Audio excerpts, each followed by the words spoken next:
My name is Aisha Carter, and if you looked at me today, walking into the 32nd floor of a glass tower in downtown Atlanta, you'd probably think I had it all figured out. Designer heels, crisp navy suit, hair laid perfectly, a leather bag heavy with contracts and plans. But if you peel back the layers, the polish, the confidence, the practiced smile, you'll find something else. A woman who has spent her entire life pushing against doors that weren't built for her to walk through. I grew up in the West End, in a two-bedroom apartment where my mom worked 2 jobs and my grandmother's voice was always somewhere in the background, singing gospel hymns while stirring collard greens on Sundays. My father wasn't around much, and when he was, it was usually trouble that followed. But in our house, the rules were simple. Work twice as hard, keep your head high, and never let them see you sweat. That mantra was stitched into me early. School wasn't easy. I was the kid who raised her hand too much. The one who always wanted more books, more answers, more chances. Teachers didn't always know what to do with me. Some said I was promising. Others said I was too much. I learned to translate their words, to hear what they really meant. Promising meant you're smart, but we're not sure you belong in this lane. Too much meant tone yourself down so the others don't feel uncomfortable. By the time I got to Howard University, I was carrying the weight of my whole block on my shoulders. People said, "Aisha's the one who made it out." And I hated that phrase. Made it out of what? Out of my people? Out of my roots? No, I didn't make it out. I carried them with me. Every late night in the library. Every interview where I walked in with my hair straightened because I knew the recruiter wouldn't see my braids as professional. I thought about my mama's tired hands and my grandma's steady prayers. Landing that corporate job was supposed to be the dream. The skyscraper office. The salary that made my family proud. The chance to finally sit at tables where decisions worth millions were made. I remember my first day, stepping off the elevator.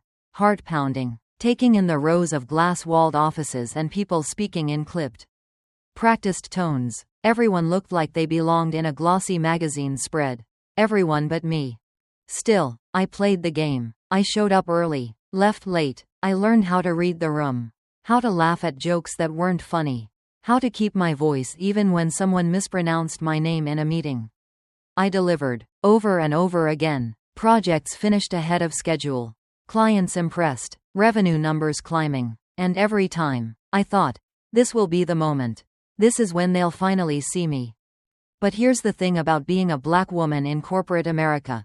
You can check every box. And still, there's another invisible list you'll never get access to.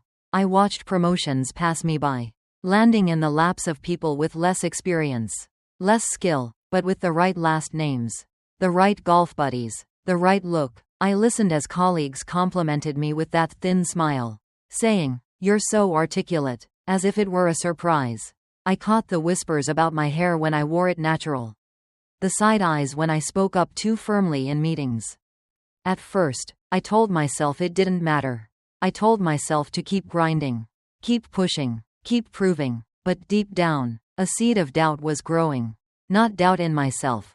I knew my worth, but doubt in the fairness of the game I was playing. I started to realize that no matter how hard I worked, the rules weren't designed for me to win. And yet, I couldn't walk away, not after everything it took to get here, not after the sacrifices my family made, not after the endless nights of study, not after swallowing every microaggression with a smile. Walking away would have felt like admitting they were right, that I didn't belong. So I stayed, and I sharpened myself like a blade.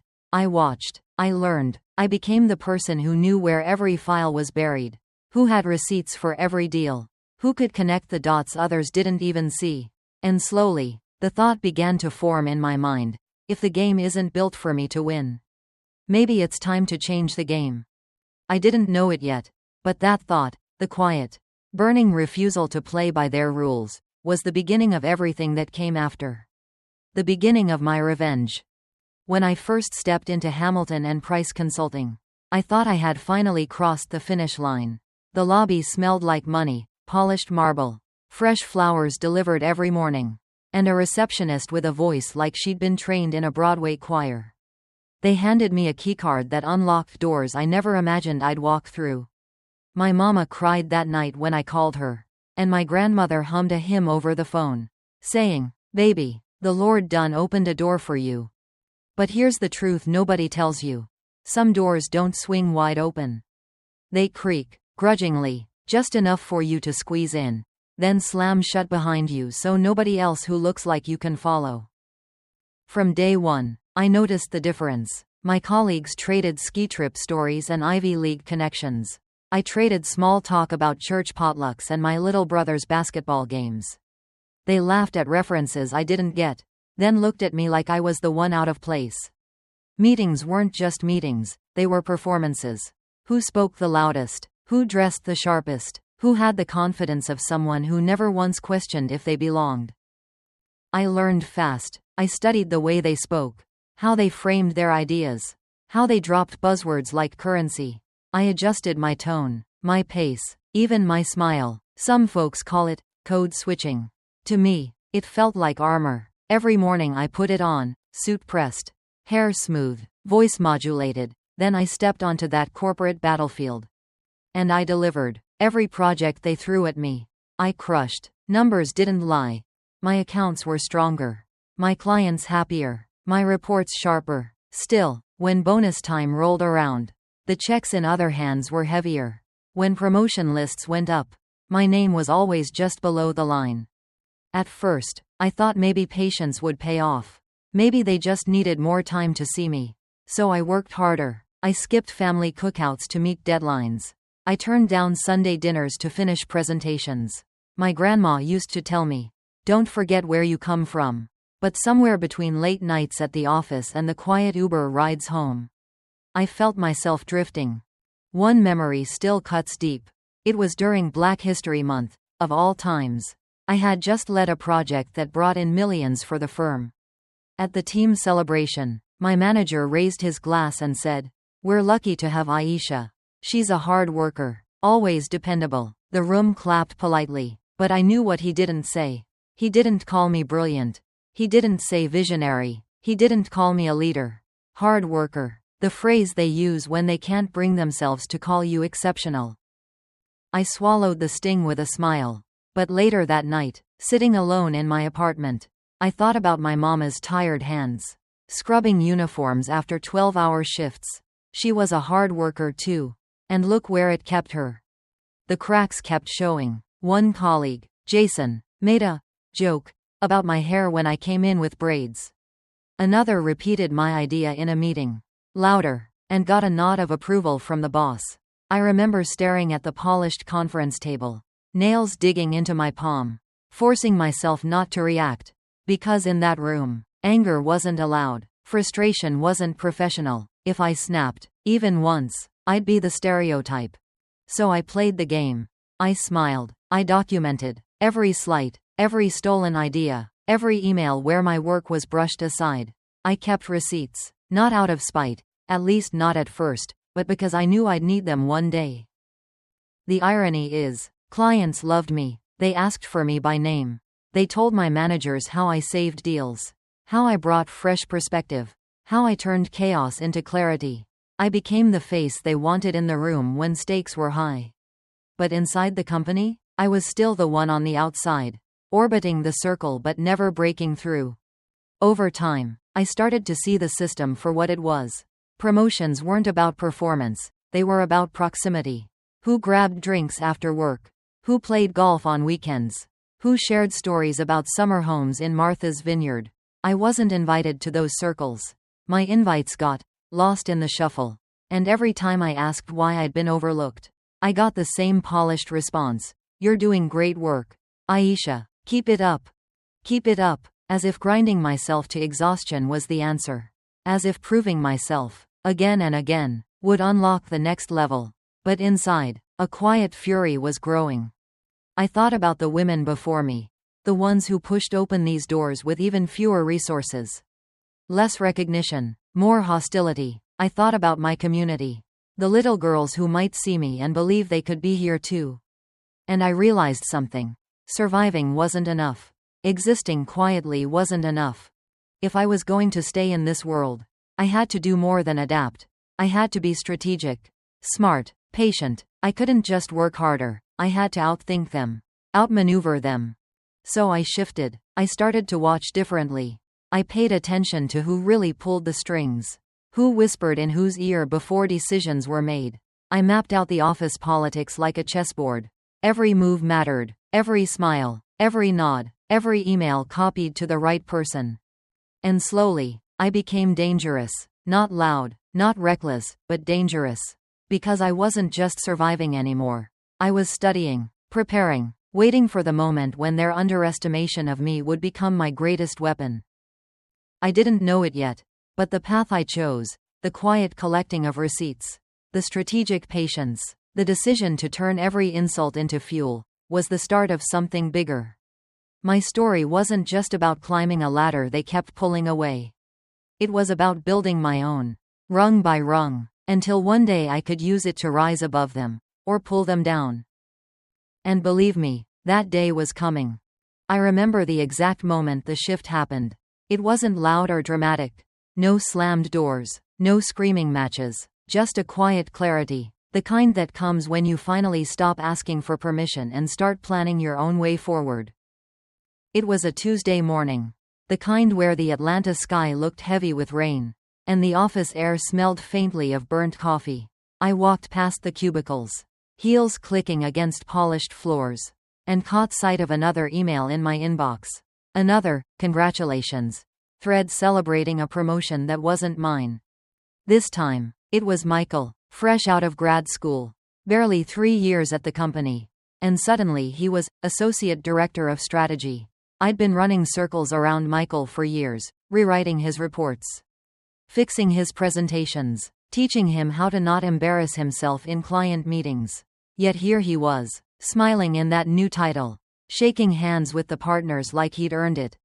I sat at my desk, staring at the email, and something inside me snapped, not in a way that broke me, but in a way that sharpened me. I thought about my grandmother's voice, that Sunday sermon tone. Baby, don't just play the game.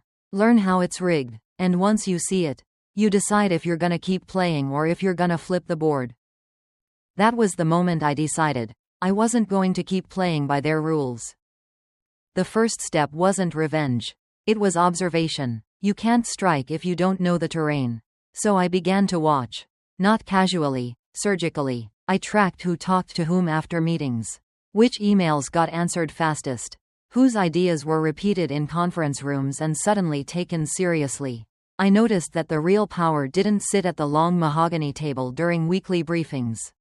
It moved in whispers in the hallway, in cocktails after hours, in golf games I wasn't invited to. I couldn't crash their golf outings, but I could learn where their blind spots were. And I had one advantage they didn't expect. They underestimated me. They thought of me as the workhorse, the fixer, the one who'd quietly pull things together while they took the credit. That invisibility they tried to force on me, I turned it into my cloak. Behind the scenes, I began building my own network. The receptionist who overheard every conversation in the lobby. The junior analyst who stayed late and accidentally stumbled across confidential numbers left on the printer. The IT guy who grumbled about how sloppy the executives were with their passwords. These weren't power players, in their eyes. But they were people with eyes, ears, and memories, people who felt just as overlooked as I did. I started small, a free lunch here, a late-night venting session there. Listening, really listening, as they shared what they'd seen, what they'd heard, and piece by piece, I started to assemble a map of how this company truly ran. Not the polished chart on the website, the messy, human undercurrent, who was sleeping with whom, who was funneling contracts to their brother-in-law's firm, who was cooking the books just enough to impress the quarterly review. The more I saw, the clearer it became. This place wasn't just unfair, it was rotten. But here's the thing. I didn't want to burn the whole place down. Not yet. I wanted to make sure when the fire came, it was controlled, targeted, the kind of blaze that left certain people exposed while I walked away untouched. So I laid the groundwork. I kept performing at a high level, smiling in meetings, hitting deadlines, making sure no one suspected a thing. But after hours, I was documenting. I saved emails. I backed up files. I took notes in a little leather-bound book that never left my bag. Every slight, every shady deal, every false promise. I wrote it all down.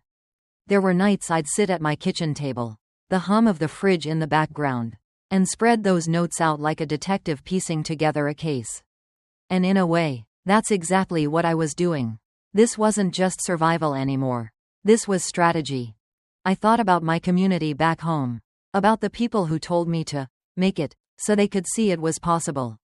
I thought about the young girls who'd come after me, walking into offices where their brilliance would be doubted before they even spoke. I wasn't just fighting for me anymore. I was fighting for them, too. So, the plan took shape. Step 1. Gather leverage. Quietly, relentlessly, make sure that when the time came, I had more than anger. I had proof. Step 2. Identify allies. Not just the overlooked staff, but people in higher positions who had cracks in their armor. People whose ambitions I could feed, whose grudges I could gently steer. Step 3. Wait, not passively, but with patience. Timing in corporate warfare is everything. Strike too soon, you look bitter. Strike too late, you miss your window. But strike at the perfect moment, you become undeniable. Every day, I walked into that building, carrying my secrets like armor. Every smile was calculated, every nod was rehearsed, and behind my steady gaze was the knowledge that I was no longer playing their game. I was rewriting it. The funny thing is, they still didn't see me coming. They never do. And as I sat there one late night, the city lights of Atlanta glittering outside the window, I whispered to myself, it's not about revenge for revenge's sake. It's about balance. It's about justice. That was the night I realized I wasn't just surviving anymore. I was preparing to win. It started with a whisper. Not mine, theirs. I had spent weeks, months even, gathering, observing, collecting. My notebook had become a living thing, a shadow diary of the company's hidden truth. But all that information meant nothing if I didn't learn how to use it. And the first strike could not be reckless. It had to be precise, sharp, and clean, like a blade slipping between ribs. The target chose itself. His name was Daniel Whitmore, one of the senior managers. On paper, Daniel was spotless, big smile, country club charm, a resume polished like his cufflinks. But I knew better. Daniel was sloppy. He liked to talk when he drank. And he liked to drink often. He thought of me as the reliable one, the assistant he could dump extra work on, the woman who'd never challenge him. He didn't even notice when I started pulling the strings. The opportunity came during the quarterly review prep. Daniel had been tasked with finalizing projections for a multi-million-dollar client. He procrastinated, as usual, then tried to pawn it off on me at the last minute. I smiled, nodded, took the files, and tucked away what I needed. Hidden in those spreadsheets was a pattern I'd already suspected. Numbers massaged just enough to look good to the partners. But not enough to be obvious. A quiet little fraud, the kind designed to keep shareholders happy and Daniel's bonuses fat. Most people would have run straight to HR or compliance. But that would have been a rookie mistake. Corporations don't protect whistleblowers, they protect themselves. No, I needed a different approach. I stayed late that night, the office dark except for the glow of my monitor and the city lights beyond. I highlighted the inconsistencies, cross-checked the emails, and printed out a clean, tight packet of evidence. Then, instead of turning it in, I slid it into an unmarked envelope and dropped it into the mailroom bin addressed to one of the partners, Mr. Jameson. Not from me, no fingerprints, no trail, just a quiet little bomb, waiting to explode. The next morning, I walked in like nothing had happened. My hair pulled back tight, navy suit pressed, coffee in hand. Daniel was already in the conference room, sweating bullets. He didn't know why yet, but he could feel the storm. When Jameson walked in with that envelope in his hand, the room shifted. Daniel, Jameson said evenly, sliding the papers onto the table. Would you like to explain this? The silence that followed was thick, like molasses. I sat there, expression neutral, pen poised over my notepad. Inside, my heart pounded. But my face gave nothing away. Daniel stammered, eyes darting, mouth opening and closing like a fish on land.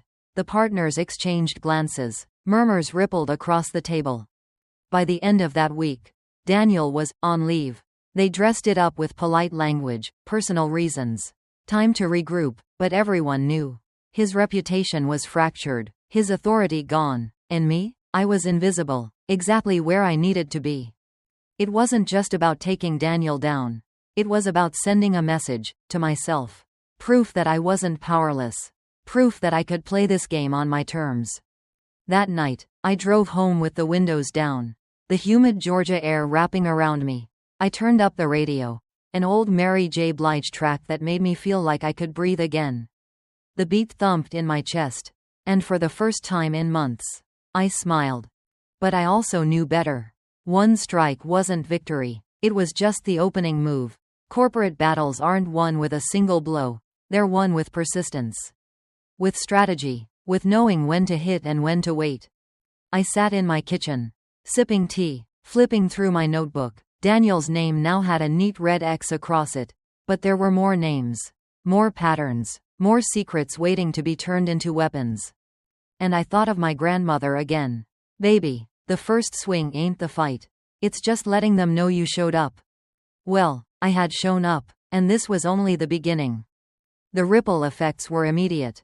Colleagues whispered in the hallways, eyes darting as they tried to figure out who had exposed Daniel. Some thought it was the partners themselves. A power play from above. Others thought a rival had finally pulled the rug out from under him. Not a single soul suspected me. That was my shield, my ability to move unseen. Still, I noticed the shift. People started watching each other more carefully. Conversations cut short when someone walked by. The air grew tense, like everyone could sense the walls closing in. For me, it was fuel. I walked through those halls with steady steps. Never rushing, never slowing, always measured. I could feel the current changing. And I was steering it with every move.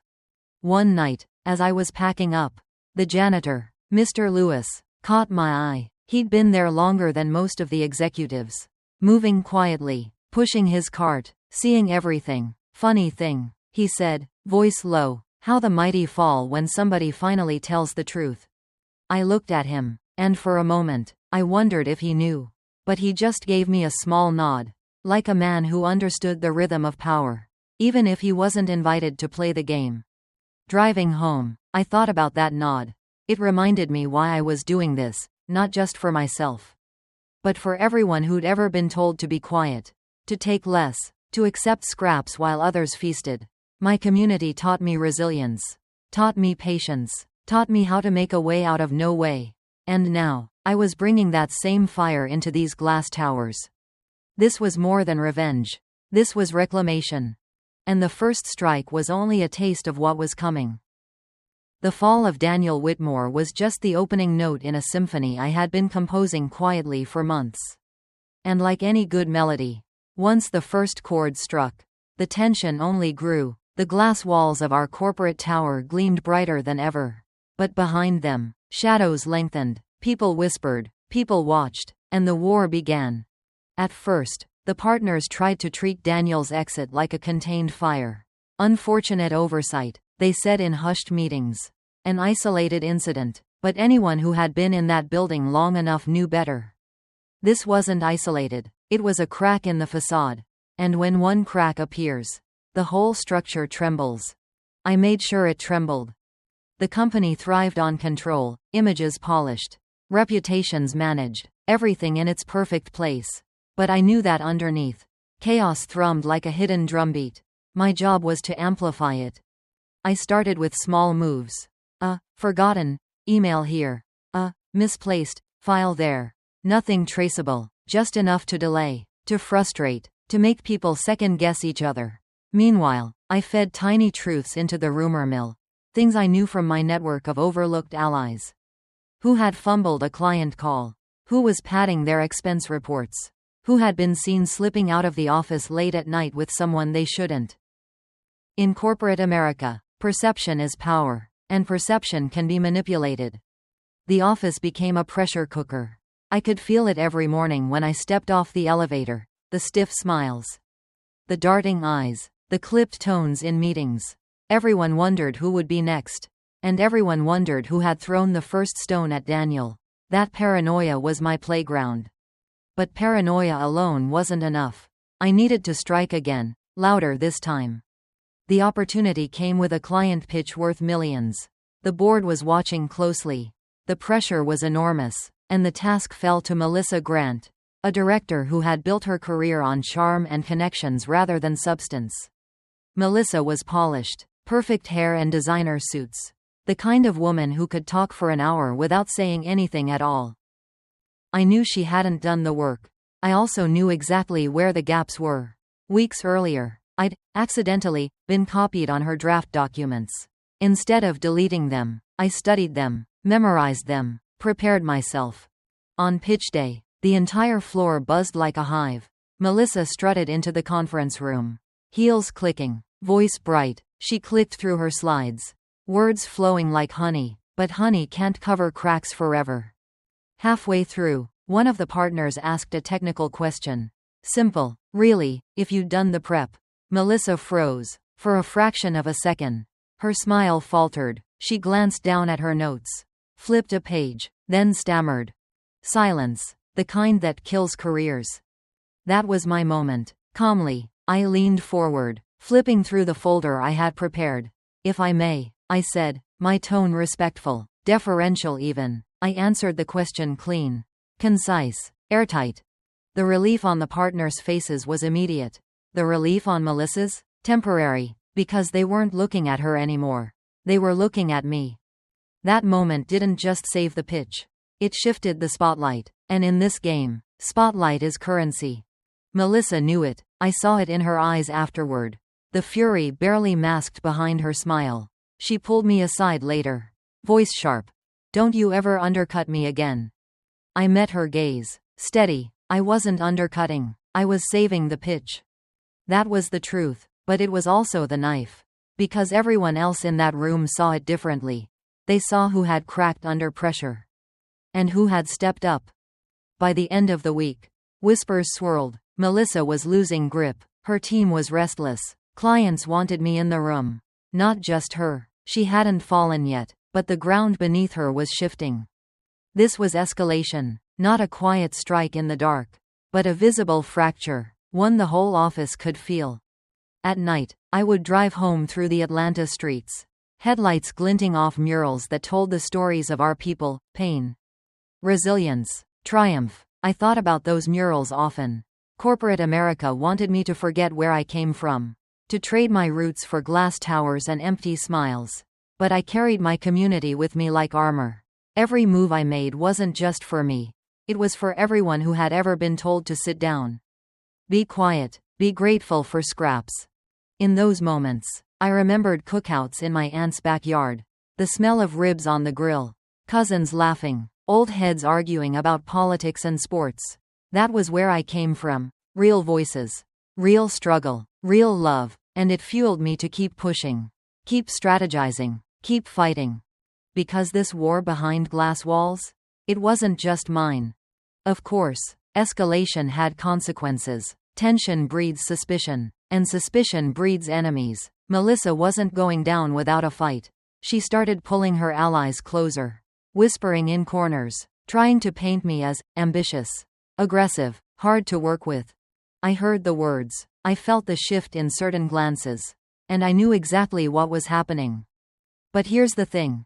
When you grow up black in America, you learn early how to navigate labels people slap on you. Too loud, too confident, too much. I'd been dodging those landmines my whole life. Melissa's whispers didn't scare me. They only confirmed what I already knew. I was getting under their skin. So, I leaned in.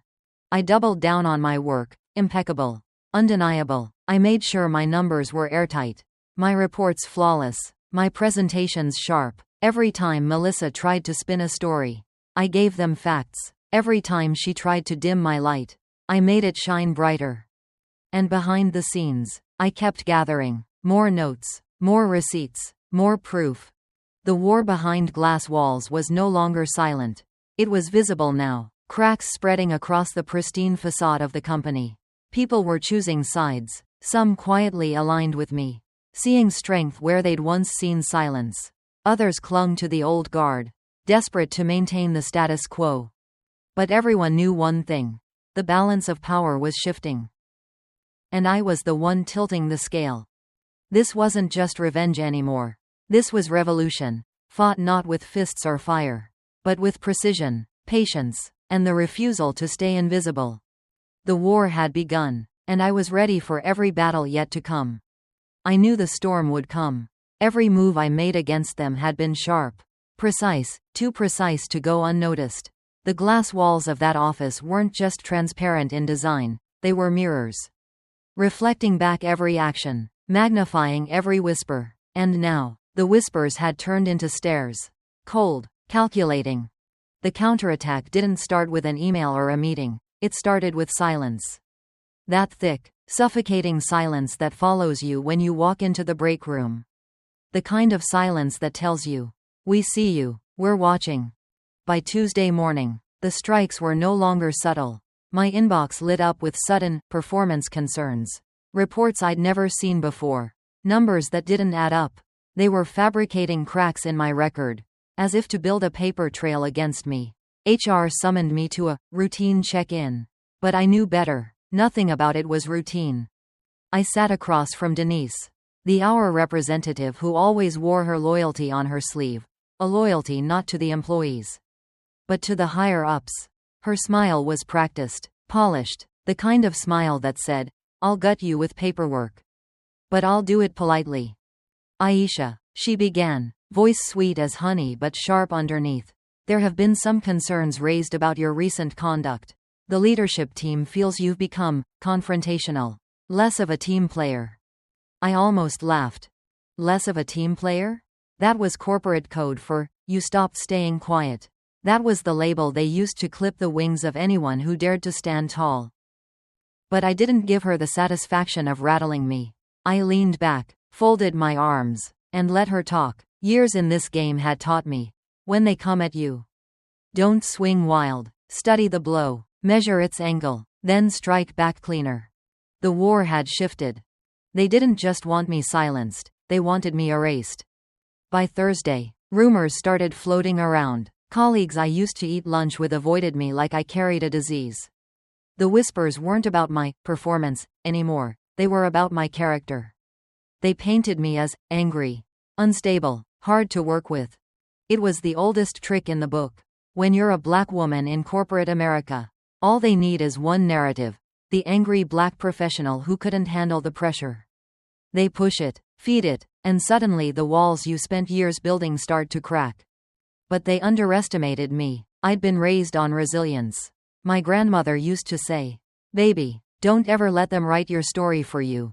Hold the pen yourself." And that's exactly what I intended to do. I started documenting everything, every false claim, every doctored number, every concern that landed in my inbox. I created a folder so deep, so organized, it could withstand any storm. And while they whispered lies in the open, I built truth in the shadows.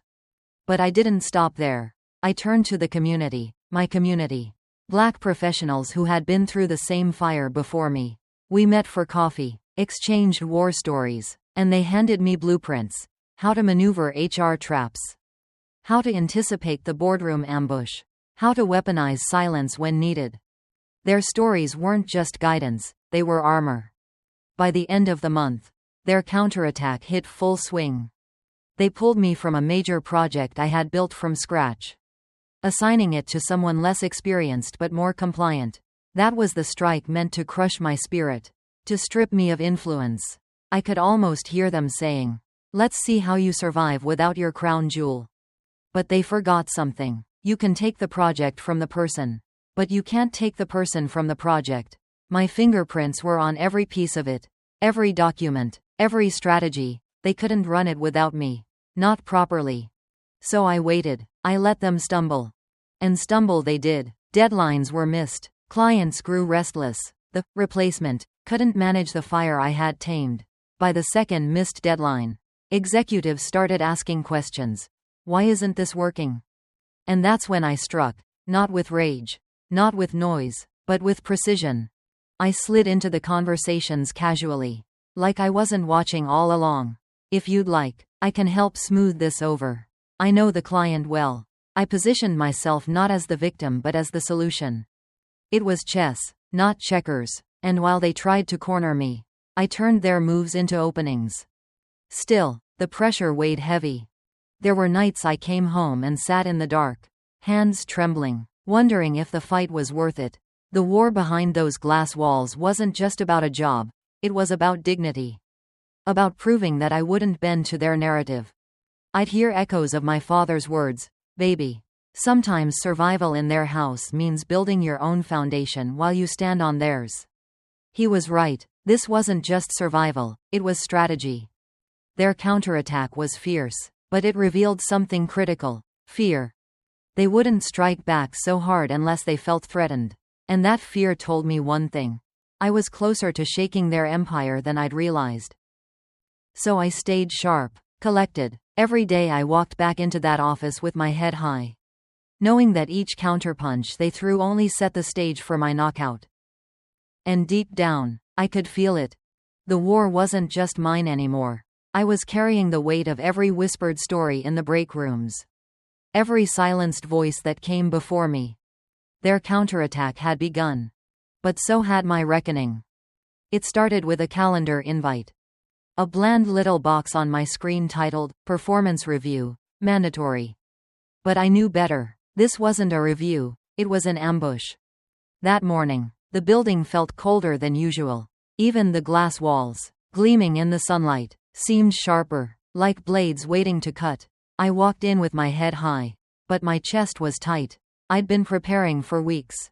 Documenting every lie, every move, every setup. Now it was time to see if the truth could stand against their fire. When I entered the boardroom, the air was thick. 6 of them sat around the table, our 2 senior VPs, and my direct boss, Marcus, who avoided eye contact. They had their binders stacked like ammunition. Denise from HR opened first. Voice calm, too calm. "Aisha, we're here today because concerns about your conduct and teamwork have escalated. Leadership feels your position may no longer be a good fit." There it was, the breaking point. The quiet war had finally turned into an open one. I let the silence stretch, long enough to make them uncomfortable. Then I leaned forward, voice steady. "Before you decide what's a good fit, I'd like to share something." I pulled out my folder, thick, organized, undeniable, emails with timestamps that disproved their claims. Reports showing fabricated numbers, screenshots of directives they gave, then denied. Piece by piece, I laid their lies on the table. Their eyes flickered. Marcus shifted in his seat. One VP coughed nervously. The armor of confidence they'd worn into this room began to crack. But I wasn't done. I looked each of them in the eye and said, "I know the narrative you've been trying to build. The angry black professional who can't play well with others. But facts don't bend to stereotypes. And I won't either." For the first time, the room was silent on my terms. The clash wasn't just paperwork, it was energy. I could feel the weight of every person who'd been cornered before me. Every whisper I'd heard in hallways from colleagues who never got their chance to fight back. Their stories pressed against my back like a wall of support. They tried to counter. Denise said, "This doesn't change the leadership's concerns about your attitude." I smiled, not with joy, but with certainty. "Then maybe your concern isn't about my attitude," I replied. "Maybe it's about the fact that I didn't stay quiet when you wanted me to. But here's the thing. Silence isn't in my DNA." I let that hang. In that moment, I wasn't just defending a job. I was defending a principle. We don't bow to false narratives. We fight them with truth. The breaking point wasn't just the meeting, it was what followed. Word spread faster than I expected. Some colleagues who'd been distant started sending quiet nods in the hallway. Subtle signs of respect. Others looked at me with something new in their eyes, not pity. Not fear, but hope. And I realized, when everything collides, you don't just break, you break open. The truth, once unleashed, can't be contained. I walked out of that boardroom not knowing if I'd still have a job in a week. But I did know one thing. The war had shifted again. They had thrown everything they had at me. And I was still standing. The breaking point wasn't my end. It was the beginning of theirs. The boardroom battle sent ripples through every hallway. Overnight, I wasn't just Aisha Carter from marketing. I was the woman who stood up. Some colleagues avoided me, worried I'd drag them into the fire. But others? They gave me quiet nods. Slipped encouraging words like, "Keep pushing," when no one was listening. Leadership tried to act like nothing happened. Meetings went on. Reports were filed. Deadlines loomed. But the glass walls betrayed them. I could see the nervous glances. The hurried whispers. They knew their mask had cracked. And once a mask cracks, it can never be fixed. The turning point came faster than I expected. A major client demanded answers for the failed project, the one they had stripped from me. Emails leaked, timelines exposed, and suddenly the higher-ups had nowhere to hide. That's when I made my move. I presented my documentation, not in secret, but in front of the very people who had doubted me. Calm, clear, unshakable. The silence after my presentation was heavier than any applause. It was the silence of defeat. They couldn't fire me without risking scandal. They couldn't smear me without exposing their lies. For once, the power was in my hands. I didn't smile. I didn't gloat. I just sat there, letting them taste the medicine they had tried to force-feed me. In the end, I made the choice. I walked away, not broken, not bitter, but free. The office that once tried to erase me now carried my imprint in every corner. People whispered my name not as a warning, but as a reminder. She fought back. And she won. As I packed my things, I thought about my grandmother's words. Hold the pen yourself, baby. I had done exactly that. I had written my own ending. And maybe this wasn't just about me. Maybe it was about every black professional who ever sat in a cubicle and swallowed injustice just to keep a paycheck.